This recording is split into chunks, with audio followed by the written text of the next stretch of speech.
First ever factory outlet Mukunda jewellery KPHB Kothapet Khammam Somajiguda Hanamkonda. నమస్తే రమగారు. నమస్తే జయ. రమగారు, ఏదో ఒక చిన్న విషయానికి కోపం వచ్చింది. నాకు కాదండి, జనరల్గా చెప్తున్నాను. ఆ కోపాన్ని కంటిన్యూ చేసేస్తూ ఉంటారు, ఆ ఇష్యూని. అది ఇంకా ఎన్ని రోజులైనా, కొంతమంది అయితే సంవత్సరాల తరబడి లాగుతూ ఉంటారు, కొంతమంది ఒక 2-3 రోజులు, ఒక వారం. కోపం వచ్చిన సందర్భాన్ని బట్టి, ఆ ఇష్యూని బట్టి. ఇక లెగిచిన దగ్గర నుంచి పడుకునే వరకు ఆ కోపాన్ని రకరకాల విధాలుగా చూపించేస్తూనే ఉంటారు. ఇల్లు పాడైపోతుంది, ఆ వాతావరణం మొత్తం కలుషితం అయిపోతుందేమో అనిపిస్తుంది నాకు. వదిలేయలేకపోతారు ఆ అంశాన్ని. దాని ప్రభావం ఇంటి మీద ఉంటుంది కదా. ఖచ్చితంగా ఉంటుంది. ఇంటి మీద, ఇంట్లో వాళ్ళ మీద. ఆడవాళ్ళ మగవాళ్ళ సంగతి నువ్వు చెప్పేది? ముఖ్యంగా ఆడవాళ్ళేనండి. ముఖ్యంగా అంత కోపాన్ని ఉంచుకుని మెయింటైన్ చేసి చేయగలగటం కాస్త కష్టం. ఎందుకంటే వీళ్ళకి మధ్యలో పిల్లలు, జనులు, ఫ్రెండ్స్, బాధ్యతలు, అమ్మ నాన్న, అత్త మామ, మధ్యలో భర్త, తమదే ఆఫీసులో, కాలేజీలో, స్కూల్లో ఏవో ఉంటాయి కదా. ఇవన్నీ హ్యాండిల్ చేస్తూ ఆ కోపాన్ని ఎలా మెయింటైన్ చేయగలుగుతారు? చేయలేరు. దాన్ని మెయింటైన్ చేయాలి అనే భావనతోటి ఉన్నారనుకో, ప్రెషర్ తోటి చేయాలి. జబ్బు చేస్తుంది చేయ. జబ్బులు మారి వాళ్ళు అయిపోతారు, అనారోగ్యం పాలైపోతారు, అసిడిటీ వచ్చేస్తుంది. కోపాన్ని చూపించటం వల్ల, చూపించకపోవటం వల్ల, చూపించడం మెయింటైన్ చేయటం వల్ల రోజుల తరబడి. Okay okay, right. నిజానికి మెయింటైన్ అవ్వదు, మనకి బోల్డ్ వ్యవహారాలు వస్తాయి. రైట్. దాని మీదే ఉండడానికి నీకు పని పాఠాలు ఎంతన ఉండదు. ఆడవాళ్ళు ఎంత పనులు ఉంటాయి అమ్మా ఆడవాళ్ళకి. మరి ఎన్ని పనులు చెయ్యాలో. ఇవాళ రేపు ఎవరు చేస్తున్నారు అంటారు, నేను కూడా అంటా అన్నమాట. మనకి ఇవాళ రేపు ఇదివరకట్లాగా దంచుడు, చెరుగుడు, ఉతుకుడు, చేత్తోటే చేయటం అవి లేవు. కానీ క్రియలు ఉన్నాయి కదా. అసలు వేరే రకంగా ఉన్నాయి కదా అమ్మగారు, వేరే రకంగా ఉన్నాయి. పైగా అపరిమితమైన టైం స్ట్రెస్, కాలానికి సంబంధించిన స్ట్రెస్. తర్వాత ఎవరు మనకి సమయం ఇవ్వని స్ట్రెస్ ఒకటి ఉంది. ఇది అసలు మనకెవడు టైం ఇవ్వడు. పిల్లలు ఎవరు, మొగుడు ఎవడు. తర్వాత మనకి మనం టైం ఇచ్చుకోలేని స్ట్రెస్. ఇన్ని స్ట్రెస్సుల్లో ఏదో ఒక కోపం వస్తే దాన్ని 4 మాటలు అనేసి దాన్ని అక్కడ దులిపేసుకుని మళ్ళీ సందర్భం వచ్చినప్పుడు కోపాన్ని లోపల తీసిన అస్త్రాన్ని బయటికి తీయాలి. మెయింటైన్ చేసామనుకో, ఎవరు మెయింటైన్ చేస్తారో వాళ్ళ సంగతి. క్యాండిల్ వెలిగించాం, కరెంట్ పోయింది. ఓకే, కరెంట్ వచ్చేసింది, ఊదేయాలిగా. దాన్ని ఆపేసుకుని మళ్ళీ కరెంట్ పోయినప్పుడు వెలిగించుకో. దాన్ని వెలిగించి ఉంచామనుకో, కరిగేది ఎవరు? క్యాండిల్ అయిపోతుంది కదా, అది అయిపోతుంది. ఇక్కడ క్యాండిల్ ఎవరు? మనం. కరిగిపోతాం, పనికి రాకుండా పోతాం. కరిగిపోతే పర్వాలేదు, పనికి వస్తుందా క్యాండిల్? నువ్వు కూడా అంతే. ఎంత బాగా చెప్పారు అమ్మగారు, మంచి ఉదాహరణ. ఇలాగే అవుతారు జయ. అవునండి, వీళ్ళు వాళ్ళకు కూడా పనికిరారు. కోపిష్టతనంతో మనం మన సొంతానికే పనికిరాము ఎప్పుడు. ఆడవాళ్ళు, మా అబ్బాయిలు మీరు వినకండి, నేను ఒక మాట చెప్తాను, మగవాళ్ళకి కాదు, ఆడవాళ్ళకి కార్యసాధక లక్షణం ఒకటి ఉండాలి జయ. ఎంత కోపాన్నైనా మడిచి చక్కగా ప్యాక్ చేసి అవసరమైనప్పుడు తీయటానికి పెట్టుకోవాలి.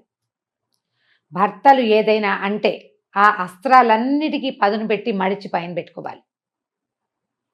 నువ్వు ఈ టైంకి ఎలా చేయాలో ఆ పని చేయాలి. మహానటి సావిత్రిలాగా యాక్షన్ అంతే. అవసరమైనప్పుడు దాచిపెట్టామే అటక మీద వేసేయి బాణం. దీన్ని రోజు వాడుతుంటే దానికి పదునే పోతుంది. కార్యసాధకుల లక్షణం కాదు. నీ కోపంతో నువ్వు ఉద్ధరించేది, సాధించేది ప్రయోజనం ఏమీ లేదు. నువ్వే మాడిపోతావు. అదే నువ్వు ఆపుకోవు దాన్ని. టైం వచ్చినప్పుడు మళ్ళా సిచ్యువేషన్ వచ్చినప్పుడు లోపల బడవాగ్నిలాగా ఉంటుంది, దాన్ని విసిరే పని అయిపోతుంది నువ్వు అనుకున్నది. లొంగుతారు అవతల వాళ్ళు. నువ్వు నిరంతరం చూపించే రుసరుస దుమదుమ లేచిన దగ్గర నుంచి రాత్రి దాకా నువ్వు ఇలాగే ఉంటే నీతో ఫ్రెండ్లీగా కనీసం పిల్లలు కూడా అయ్యో అమ్మ అణుచుకుంటోంది అని అనిపించదు.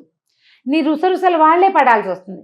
నీకు పిల్లలతోటి కూడా స్నేహం మిగలదు. కోపం వల్ల నీకు వచ్చింది ఏముంది? అదే నువ్వు దాచిపెట్టిన కోపం ఉంది చూడు, దానివల్ల ప్రయోజనం వస్తుంది. అమ్మో దీన్ని ఏమైనా అనకూడదు, అన్నామంటే రేపొద్దున ఎప్పుడో ఒకరోజు కరెక్ట్గా మన మీదకి దూకుతుందని తెలుసుకుంటారు. 2 సార్లు చేసి చూడండి. కోపాన్ని దిగమింగటం చాలా కష్టం. నిప్పులు మింగటం నార్మల్ అయిపోవటం ఇంకా కష్టం కదండి. చెప్పడం భలే సులువు. ఇక్కడ కూర్చుని బోల్డ్ అని చెప్తాను నేను. కదా. కోపాన్ని తగ్గించుకోవడానికి ప్రధానంగా ఆహారంలో కారం మసాలాలు తగ్గించుకోండి. మిమ్మల్ని మీరు ప్యాంపర్ చేయటం మానేసేయండి. అయ్యో నాకు ఎంత కష్టం వచ్చింది అనుకోవద్దు. లోకంలో అందరికీ వస్తాయి, నాకు కూడా వచ్చింది. వర్షం పడితే అందరిళ్ళ మీద పడదా వాన? మనం ఒక్కింటి మీదే పడుతుందా?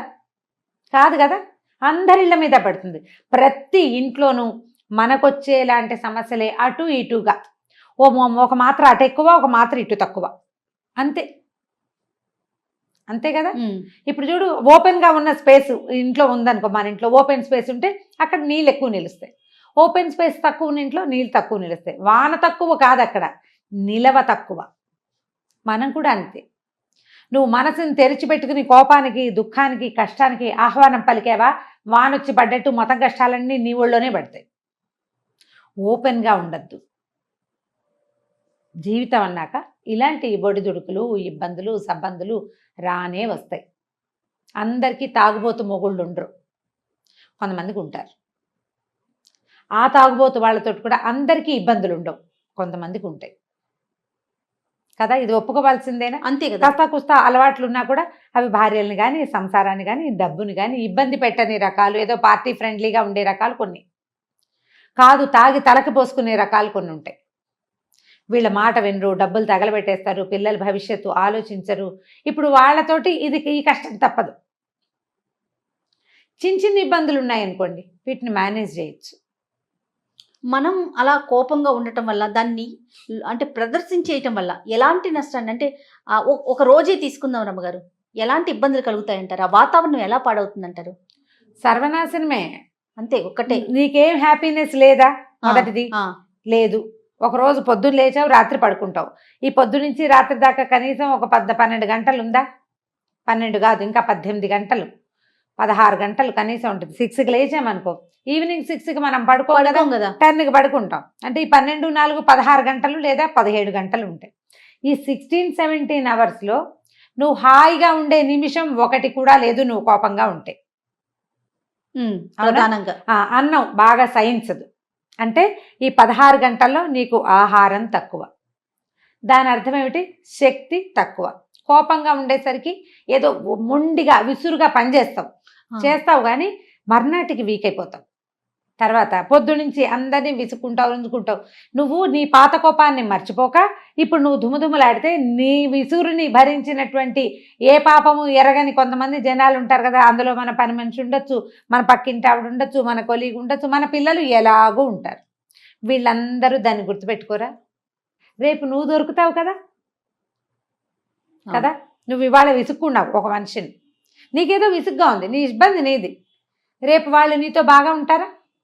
అది అసలు ఎక్స్పెక్ట్ చేయడానికే లేదు కదా. ఉంటారు కదా. వాళ్ళు కూడా ఇదే విసురుతో మాట్లాడతారు. నీకు ఫ్రెండ్షిప్ కట్టు.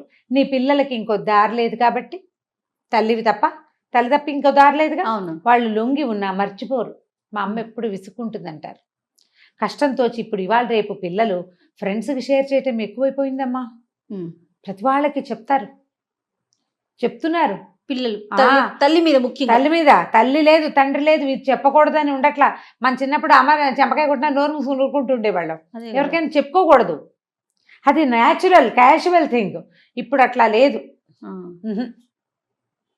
వెంటనే నా మనసు అలా ఉంది, నా మనసు ఇలా ఉంది, నాకు అలా ఉంది, నాకు ఇలా ఉంది, మా అమ్మ తిట్టింది, మా అమ్మ విసుక్కుంది. ఏంటి మీ అమ్మ ఈ మధ్య తరచూ విసుక్కుంటుంది అంటారు అవతల వాళ్ళు. అవును, మా అమ్మ ఎప్పుడు విసుక్కుంటుంది. వీళ్ళమ్మకి విసుగు అని ప్రచారం ఎక్కడ దాకా పోయింది. నువ్వు ఒకరోజు విసుగు చూపిస్తే, పైగా నీకు కోపం ఉంటుంది ఎప్పుడు, నిత్యము ఇలాగే ఉంటావు నువ్వు, ముళ్ళ చెట్టులాగా. దాని మీద ఒక్క పిట్ట కూడా వాళ్ళదమ్మా. వస్తువుల్ని విసిరి కొట్టేస్తాము కదరమ్మగారు, వస్తువులు విసిరి కొట్టేస్తాము, దుమ్ములాడతాం, ఫేస్ వాల్యూ 0. ఇప్పుడు చెప్తున్నారు చూసారు, ఒక్క పిట్ట కూడా వాళ్ళదు, ఒక్క పిచ్చుకు కూడా వాళ్ళదు. దాని మీద గూళ్ళు పెట్టే ఉంటాయి, ముళ్ళ చెట్ల మీద కూడా గూళ్ళు పెట్టేవి. వాటికి ఇంకో దారి లేకమ్మా. మన పిల్లల్లాగానే, మన పిల్లలకి వేరే దారి లేదు. కోపిష్టి తల్లైనా ఎట్లాగొట్లా అమ్మతో భరించి ఉంటారు. అలాగే తిట్లు, కేకలేతలు, విసుగులు, చిరాకులు, ఏదైనా విసిరు కొడితే అవి వీపు మీద 2 దెబ్బలు వేస్తే వాటిని భరించి పారిపోలేక ఉండిపోతారు. కొన్ని పిట్టలే వస్తాయి. పచ్చటి చెట్టు మీద వాలినట్టుగా ముళ్ళ చెట్ల మీద పిట్టలు కూడా వాలవు. దానికి పువ్వులు ఉండవు, ఏ తుమ్మెద, ఏ తేనెకి తేనెటీగ, ఏ సీతాకోకచిలుక మన మీదకి రాదు. హ్యాపీనెస్ లేదు చూడు. ఏం ప్రయోజనం, ఏం సాధించాం మనం కోపంగా ఉండి? ప్రధానంగా కార్యసాధకులుగా ఉండండి. కోపంగా ఉండి ప్రయోజనం లేదు. ఎవరిది వాళ్ళు ఆలోచించుకోవాలి. ఇవాళ నేను చాలా విసుగ్గా ఉన్నా, దీనివల్ల నాకు కానీ నా సిచ్యువేషన్కి కానీ ఏదైనా ప్రయోజనం ఉందా అని ఆలోచించండి. ఒక మంచి సంస్కృత వాక్యం ఉంది, ప్రయోజనం అనుద్దిశ్య మందోపి న ప్రవర్తతే అని. ప్రయోజనం లేకుండా పిచ్చివాడు కూడా పనిచేయడు, చేయడు. దానికి ఒక ప్రయోజనం ఉంటుంది గ్యారంటీగా. ఏదో ఒక కోతి పని చేస్తాడు అనుకో, అందులో ఒక బ్లిస్, ఒక ఆనందం ఉంటుంది వాడికి. నీకేం ఆనందం ఉంది కోపిష్టితనంలో? ఏం లేదు కదా. నువ్వు ఫేస్ వాల్యూ ఎలాగో పోగొట్టుకుంటావు దుమదుమలాడుకుంటూ ఉండి. సంతోషం జీరో, సహయోగం మిగిలిన వాళ్ళతోటి మనకు సహకారం సహయోగాలు జీరో. ప్రయోజనం లేని కోపాన్ని ప్రదర్శించకండి. ఆ కోపాన్ని, మన ఆక్రోశాన్ని దాచిపెట్టండి. ఇంటి వాతావరణాన్ని పాడు చేసుకోవద్దు, మీ హెల్త్ పాడు చేసుకోవద్దు, మీ ఫేస్ వాల్యూ చెడగొట్టుకోకండి. ఒక విషయం మీద కోపం వచ్చి, ఒక వ్యక్తి వల్ల కోపం వస్తే మిగిలిన వ్యక్తులతోటి సంబంధ బాంధవ్యాలు చెడగొట్టుకోకండి. మనం మనిషి సంఘజీవి, మన సంఘాలు బుజ్జిబుజ్జివి, పిచ్చిక సంసారాల్లాగా అయిపోయాం మనం. ఇవి ఉన్న చిన్న పిచ్చిగూడుని ఎందుకు చెడగొట్టుకుంటాం? మీరు పిట్టలు చూడండి, 4 పుల్లలు తెచ్చి 2 గుడ్లు పెడతాయి, ఆ గుడ్ల మీదే కూర్చుంటాయి రోజు. ఈ గుడ్లు పిల్లలు అయ్యే టైంకి అప్పుడో పుల్ల తెచ్చి ఆ గూడుని పెద్దవి చేస్తాయి. అంత విసురుగా వస్తుంది పిచ్చిక. ఆ గూడు మీద వాళ్ళేటప్పుడు ఎంత స్మూత్గా ల్యాండ్ అవుతుందో. అవునండి, మనం కూడా అలా ఉండాలి. మన గూడు చెదరగొట్టుకోకూడదు. పిల్లల్ని పిచ్చికలు పిట్టలు ఎలా చేస్తే అబ్జర్వ్ చేస్తే మీకు తెలుస్తుంది. వీళ్ళని, వాళ్ళ మెంటల్ పీస్ని పాడు చేయటం, వాళ్ళ మనశ్శాంతిని పాడు చేయటం, వాళ్ళ పెంపకాన్ని పాడు చేయటం మనకి ఏ హక్కు లేదు. మనతో పాటు పుట్టిన పిల్లల్ని మనం సరిగ్గా చూడాలి. మనకు పుట్టిన పిల్లల్ని. నీ కోపం, నీ విసుగు, నీ చిరాకు, నీ ఎక్కడెక్కడి ఫ్రస్ట్రేషను వాళ్ళ మీద చూపిస్తే కుదరదుగా. కుదురుతుంది, పడతారు, తర్వాత నీతో ఉండరు. ఎప్పుడూ ప్రపంచంతో హాయిగా ఉండలేరు. వాళ్ళకి ఇదే తెలుసు. కొన్నాళ్ళ పైకి వాళ్ళు కూడా ఇలాగే తయారవుతారు. నీతో పాటు నీ పిల్లలు కూడా ముళ్ళ చెట్లుగా మారితే ఓకేనా? ఏ అమ్మకైనా మన పిల్లలు బాగుండాలని కోరుకుంటాం కదా. ఆలోచించండి. కోప ప్రదర్శన ఎక్కువగా చేయొద్దు సిచ్యువేషన్లో. తర్వాత నిద్రలేసరికి మళ్ళీ మామూలే, యథాప్రకారం నడిపించుకుంటూ వెళ్ళాలి అంతే. కోపాన్ని దాచిపెట్టండి, దాన్ని ఒక అగ్నిగోళంలాగా తయారు చేసి పెట్టుకోండి. అవసరమైతే ఆ గోళాన్ని తీసి విసిరండి, అప్పటి వరకు వదిలేయండి. అంతేనండి? అంతే. సూపర్ అమ్మగారు. నమస్తే. నమస్తే.